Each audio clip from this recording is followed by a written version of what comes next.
As we're starting to get used to fasting, we tend to try out new and maybe even more challenging dishes. So I have the perfect dish for you, Shish BARAK. It may take some time, but it's the perfect make-ahead dish, and I assure you that it's definitely going to be worth the work.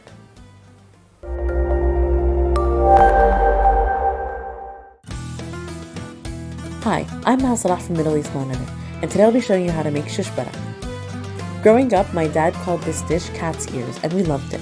Why the name never put us off is a mystery, but I assume it's because they tasted so good we didn't actually care what they were.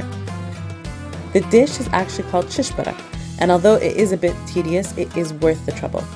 Like many of the dishes in this Ramadan series, Shish BARAK is a perfect way to show your guests just how much they mean to you.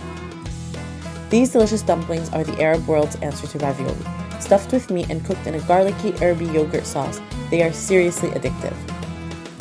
Since I set aside a good amount of time to make these, I usually make a couple of batches to freeze, and they are always a godsend on days I'm craving some comfort food or have last-minute guests. Believe me, you'll thank yourself later for keeping these in the freezer. Versions of this dish are made not only across the Middle East, but also in Central Asia and the Caucasus, each with a slightly different filling and sauce, but all pretty much the same idea.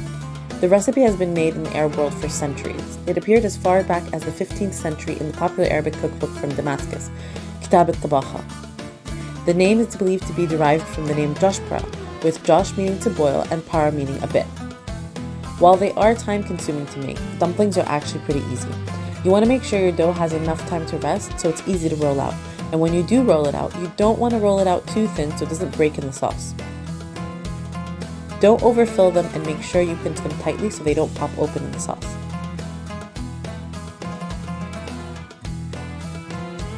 The yogurt sauce is pretty much the standard yogurt sauce used in many Middle Eastern dishes. Just make sure you keep it on a low heat so it doesn't split. Some people like to cook their dumplings in the yogurt sauce, but I prefer to brown them in the oven first because I prefer the texture. If you are making several batches of your dumplings, you can freeze them in Ziplocs after they're out of the oven and cooled completely.